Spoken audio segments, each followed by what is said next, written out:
Hey guys, welcome back to the Madrid Pundits। तो दोस्तों finally Kylian Mbappe has arrived at the Santiago Bernabeu.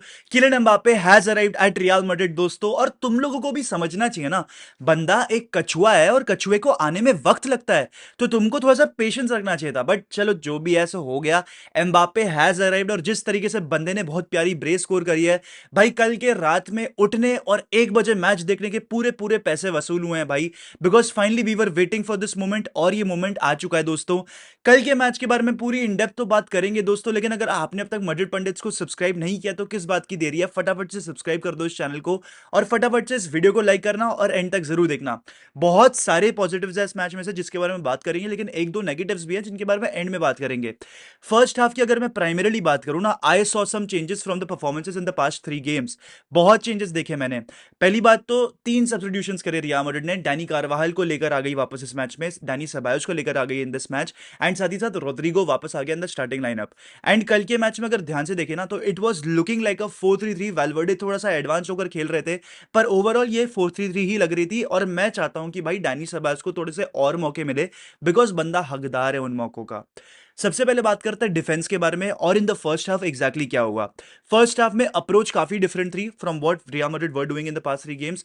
Defence जो है ball को थोड़े से अच्छे से सर्कुलेट कर रही थी, जो कि वो पिछले फ्यू गेम्स में नहीं कर पा रहे थे। रूडिगर की पासिंग, मिलिटाओ की पासिंग, मेंडी की बॉल सर्कुलेशन से मैं काफी खुश हुआ। ऑल्दो कार्वाहल एनर्जेटिक लग रहा था, पर उसकी पासिंग थोड़ी सी स्लाइटली हेवायर हो रही थी, पर कार्वाहल एनर्जेटिक लग रहा था। पर ऑल इन ऑल अगर मैं बताऊं ना, फर्स्ट हाफ में जिस तरीके से जिस जिस तरीके से मैड्रिड ने ट्रांजिशन करा है फ्रॉम डिफेंस टू अटैक, मैं उससे बहुत खुश हुआ भाई। बिकॉज विनीशियस, रोड्रिगो, एम्बापे ये थोड़ा सा ड्रॉप डीप करके बॉल को कैरी कर रहे थे। They were carrying the ball, they were dribbling with the ball, and उस तरीके से मैड्रिड और एनर्जेटिक लग रही थी। एंड मेरे को यही तरीके का परफॉर्मेंस देखना है from Real Madrid. I know we are still not at 100%, but slowly and steadily we are getting there. Carlo Ancelotti ने भी यही सारे शब्द बोले हैं, एंड कार्लो एंचेलोटी भी इंप्रेस्ड है। एंटायरली इंप्रेस नहीं है because of the way we bottle in the past 3 games, but Mbappe से मैं काफी खुश हुआ। एम्बापे विद द बॉल अभी भी थोड़े से हैवी टचेस ले रहा था, लेकिन आपको ज्यादा दिख रहा था कि एम्बापे ड्रॉप डीप कर रहा है, बॉल रिसीव कर रहा है, और अपने टीममेट्स के साथ स्पेशली विनीशियस रोड्रिगो के साथ कनेक्ट कर रहा है। मैं तुम लोगों को बताता हूँ, फर्स्ट हाफ में रोड्रिगो ने 3 चांसेस क्रिएट करे और एम्बापे के साथ बहुत प्यारा लिंकअप करा। एंड उसके लिए यार बंदे को पूरे नंबर मिलने चाहिए, बिकॉज अपने पहले 3 गेम में मुझे ऐसा कुछ नहीं दिख रहा था कि एम्बापे और रोड्रिगो कनेक्ट कर रहे हैं, बट फाइनली मुझे ऐसा देखने को मिल गया जहां पर एम्बापे और रोड्रिगो लिंकअप कर रहे हैं, एंड ऐसा हो रहा है कि भाई दोनों ड्रॉप डीप करके बॉल रिसीव कर रहे हैं। सेकंड हाफ की अगर मैं बात करूं, तो यहां पर फाइनली मैड्रिड को बहुत अच्छे चांसेस मिल रहे थे। विनीशियस को एक बहुत प्यारा चांस मिला इन द 50th मिनट और somewhat at that point of time, जहां पर वो कन्वर्ट कर सकता था, but somehow it did not go inside the net. But finally finally finally भाई बंदे ने 67th मिनट में एम्बापे ने डेडलॉक को ओपन कर दिया और एक बहुत ही प्यारा गोल स्कोर कर दिया, और गोल से भी बेहतरीन असिस्ट था भाई। फेदे वालवर्दे ने इतने प्यारी बैक हील दी है यार, मैं मतलब लिटरली फैन हूं उस बंदे का। एंड बहुत कंफर्टेबली ये कहा जा सकता है, ये प्रोक्लेम किया जा सकता है that in the 24-25 season Fede Valverde has looked as the best player for us. ठीक है, मतलब लिटरली बंदे ने 2 गोल मार दिया है, 2 असिस्ट दे दी है। Fede Valverde is definitely the best player for us this season. And जिस तरीके से बैकहील बंदे ने कन्वर्ट करी है, which went pass to Real Betis players, it was exceptional. The thing which was even better than this was कि Mbappe कितना aware था, कितना अवेयर था ऑफ द सिचुएशन, कितना अंडरस्टैंड कर रहा था वेलवर्डे के मूवमेंट को और वेलवर्डे की बॉल प्लेसिंग को। तो it was very very good. और टीम में जो एक कोहिजन, केमिस्ट्री और अंडरस्टैंडिंग की कमी थी ना, वो कल बिल्कुल भी नहीं खली। ऑल्दो ऐसा लग रहा था कि the players were over running each others paths, पर ऐसा ओवरऑल नहीं लग रहा था कि ये टीम में अब केमिस्ट्री की प्रॉब्लम है, बिकॉज धीरे धीरे ये एक दूसरे को समझ रहे थे, अंडरस्टैंड कर रहे थे।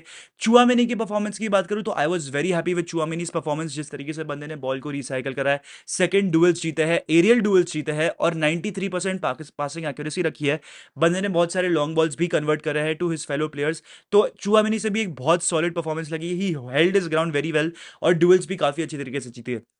अगर प्लेयर रेटिंग्स की मैं बात करूं, तो थिबो कोर्तुआ को एक सॉलिड 7 आउट ऑफ 10 दूंगा, बिकॉज बंदे को कुछ बहुत ही सॉलिड शॉट्स फेस करने को पड़े, लेकिन बंदे ने बहुत प्यारे सेव्स भी करे हैं भाई। तो थिबो कोर्तुआ को प्रॉपर 7 आउट ऑफ 10 मिलता है, बट उसके अलावा इतना कुछ फेस करने को था नहीं। फर्लिन मेंडी की बात करूं तो अगेन 7 या फिर 8 out of 10, because offensive awareness दिखाई बंदे ने इस गेम में। मेरे को फर्लिन मेंडी से थोड़ा सा दिखा कि आगे जाके कुछ कर पा रहा था, बॉल रिसाइकल कर पा रहा था, सर्कुलेट कर पा रहा था to Vini and Mbappe, and even to Valverde at times. तो मेरे को फर्लिन मेंडी से भी एक बेटर परफॉर्मेंस मिली। डिफेंसिवली ने भी बंदे ने बहुत अच्छा काम किया। कारवाल की अगर बात करूं तो आपडे के सामने जटा रहा, एनर्जेटिक था, तो मैं 6 आउट ऑफ 10 दूंगा। पर मैं उतना इंप्रेस नहीं हुआ कारवाल की परफॉर्मेंस से, but I know Karwal eventually अपने आप को और इंप्रोवाइज करेगा। डिफेंस की बात करूं, रूडिगर और मिलिटाओ की बात करूं, तो Militao had the pace to recover and cover. Militao ने थोड़ा सा अच्छा परफॉर्मेंस दिया है compare to last week, and 7 या 8 आउट ऑफ 10 मिलिटाओ को भी मिलना चाहिए, रूडिगर को भी 8 या 10 मिलना चाहिए, बिकॉज बंदे ने एरियल डुएल्स जीते हैं, 100% एरियल डुएल्स जीते हैं भाई रूडिगर ने। तो रूडिगर आपको एरियल प्रेजेंस देता है एंड वो उसने कल दी है, तो I am genuinely very happy for Rudiger's performance as well. Midfield की अगर बात करूं तो सबायोस ने थोड़े उधर इधर उधर टचेस लिए, but that is also because of the fact कि वो बंदा अभी थोड़ा सा रस्टी है। डैनी सबायोस को थोड़ा सा और गेम टाइम अगर मिलता है तो he will definitely do even much better than what he did right now, and I am pretty sure Danny सबायोस को आगे जाके और मौके मिलेंगे, ये वो उसका हकदार है भाई। मैंने पहले भी बोला था, मैं अभी भी बोलता हूं, Dani Ceballos deserve this minutes. Valverde 10 on 10 भाई, simply simply for that back heel. And ये सीजन मैं देख रहा हूं कि वेलवर्डे और बड़ा अटैकिंग थ्रेट बन रहा है compare to the previous season, which is very much important because team को वो चाहिए भी रहता है। And top it all Valverde बहुत अच्छी तरीके से सिंक करता है अटैक को। तो वेलवर्डे की तरफ से भाई मैं तो काफी इंप्रेस था, वो बैक हील से तो मैं बहुत ज्यादा ही इंप्रेस था, बिकॉज ऑनेस्टली मैं एक्सपेक्ट नहीं कर रहा था कि वेलवर्डे वो बैक हील का असिस्ट दे देगा। बाकी चुआमिनी का तो मैंने आपको कह दिया, 9 आउट ऑफ 10 चुआमिनी के लिए भी बनते ही है भाई, बंदे ने बहुत सारे परफॉर्मेंस दिया, he held his ground again like I said. Rodrigo की बात करूं तो 6 या 7 आउट ऑफ 10 मिलना ही चाहिए, बहुत ही प्यारी ड्रिबल्स थी, डिफेंसिवली भी कवरेज दे रहा था, and top it all Mbappe के साथ फाइनली उसका लिंकअप बैठ गया, तो इसलिए मैं उसको 7 या 8 दे दूंगा। एम्बापे की बात करें तो भाई बंदे को 9 आउट ऑफ 10 देना चाहिए, बिकॉज यार बंदा लिटरली थ्रेट लग रहा था, बंदा लिटरली पहुंच रहा था उन पोजीशंस पे जहां पर उसको होना चाहिए, और हाफ चांसेस उसको फर्स्ट हाफ में मिल गए थे। कुछ चांसेस तो ऐसे भी थे यार बंदा कन्वर्ट कर सकता था, but he slowly and steadily getting there. हाँ, थोड़े से हैवी टचेस अभी भी लिए हैं, but eventually Mbappe settle in कर रहा है। एम्बापे फाइनली एम्बापे लग रहा है भाई, तो एम्बापे से तो फाइनली मैं एक्सपेक्ट करता हूं कि भाई बंदा और गोल्स मारे। विनी जूनियर की अगर मैं बात करूं तो विनी जूनियर भी ड्रिबल्स कर रहे थे, Vini Junior was taking on players, Vini Junior काफी अग्रेसिव और ऑफेंसिव पोजीशंस पे आ रहे थे, तो विनिसियस जूनियर से भी काफी सॉलिड परफॉर्मेंस मुझे देखने को मिला है, and I am genuinely happy from the teams performance in general.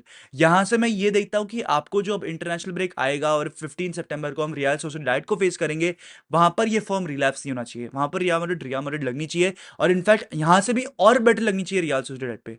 ठीक है, बिकॉज यहां पर इस टीम को अभी भी और इंप्रूव करना है, इस टीम को और बेटर लगना है, इस टीम को सुपर रियल मैड्रिड बनना है, इस टीम में कामाविंगा और जूड बेलिंगहम अभी आना बाकी है, जो कि मेरे हिसाब से तब तक आ जाएंगे when we will be facing Real Sociedad, because ये कहा जा रहा है कि बेलिंगहम और कामाविंगा मिड सितंबर तक लौट कर आएंगे, एंड फाइनली भाई फाइनली हमको देखने को मिलेगा एक fully powered, fully fit real Madrid team, जिसको हम देखना चाह रहे हैं, जो कि अंडरस्टैंड करते हैं एक दूसरे को। तो दोस्तों इसी के साथ आज का वीडियो एंड करते हैं। अगर आपको वीडियो अच्छा लगा हो तो प्लीज लाइक करना, मड्रिड पंडित को सब्सक्राइब करना, एंड विद दिस हाला मदरीद इन हमास हस्ता